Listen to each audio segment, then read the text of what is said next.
hailing scuba. So, next is ATV. The time now is 3:27. So, natapos kami mag-scuba ng around 12. We had lunch. Yung labas ulit for ATV. Para sailing, we're able to vlog some clips. Pero for scuba, konting clip lang ang nakuha and some pictures. So, hindi na kami pinayagan to bring our phone. So, for scuba, may mga basic things lang. Like, okay, go up, go down, if there's a problem, mga ganyan. So, mga hand gestures, then how to remove if there's water on your goggles or dun sa bulb mo. Those kind of things. Na-enjoy ko naman yung scuba.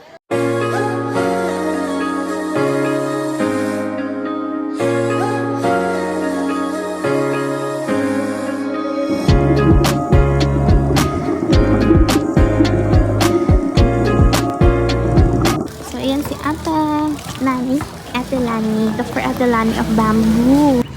Ha, ikaw rin bala. Saan daga Ma'am, thank you po. Thank you, ate. Red ako. So, uy, grabe yung ano ko. ATV naman.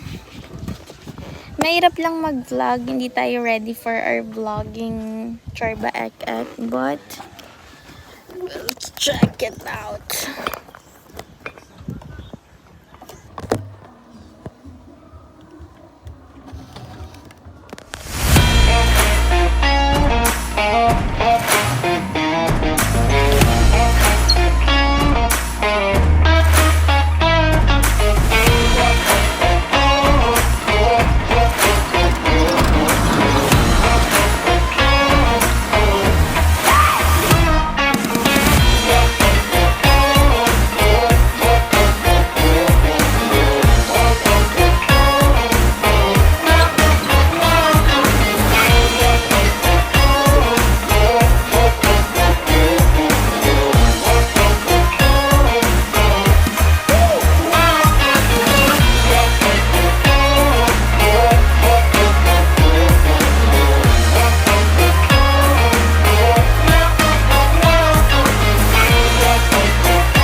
So, nag-enjoy kami sa ATV. 30 minutes lang. 35 minutes daw yun.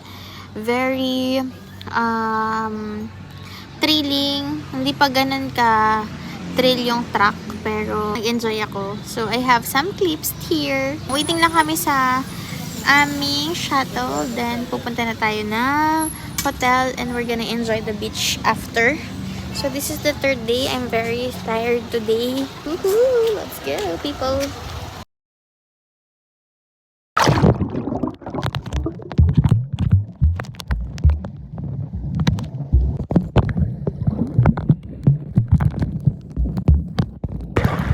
Woohoo! Sobrang clear.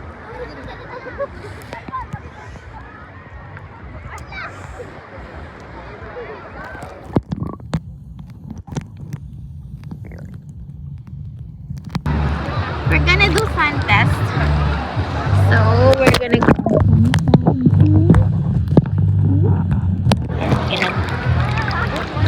See? It's so fun and right.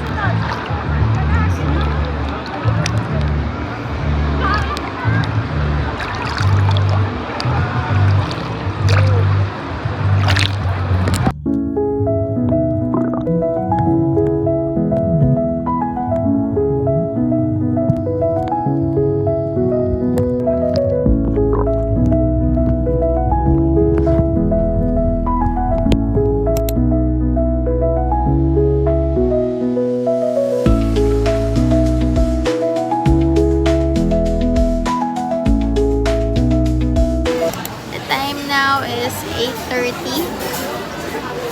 Actually, last night namin here in Bon. Pag-freshen up na after ATV. So, magdi-dinner na kami. Kumain kami dito sa jeepney stop. Kakain pa lang. Crave lang kami ng stuffed grilled squid. Kanina may lechon pero 900 yung half. So, medyo mahal. Next time na lang yung lechon. Hindi na kaya. Anyway, this is our last night here. Then tomorrow afternoon, mag-fly back na kami sa Manila. I'm gonna show you my dinner for today, for tonight. Let's go! Thank you so much. I have 3 rice, one, and extra. We have here the bilamas and the fresh mango.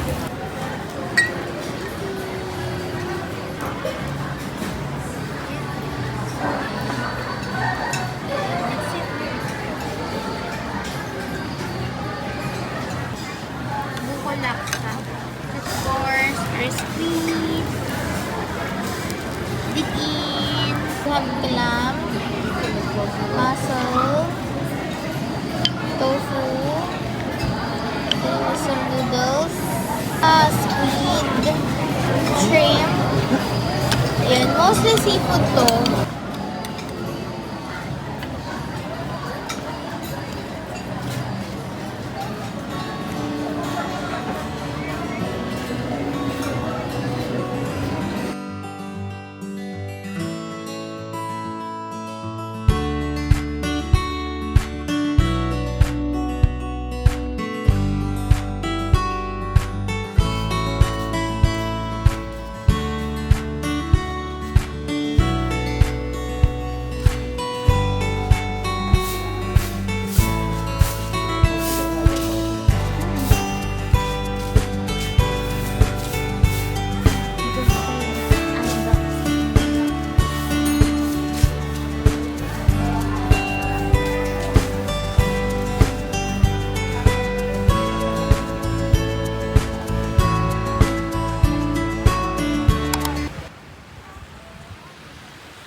Nagpo-vlog na ako.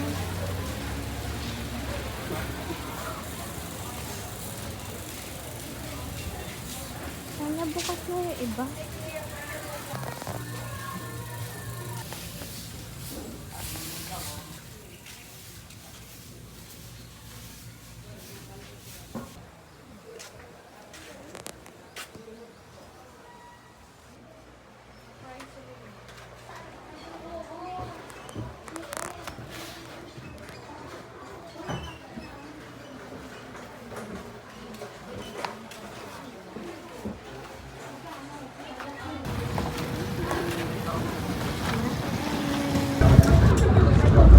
Bye, Bora.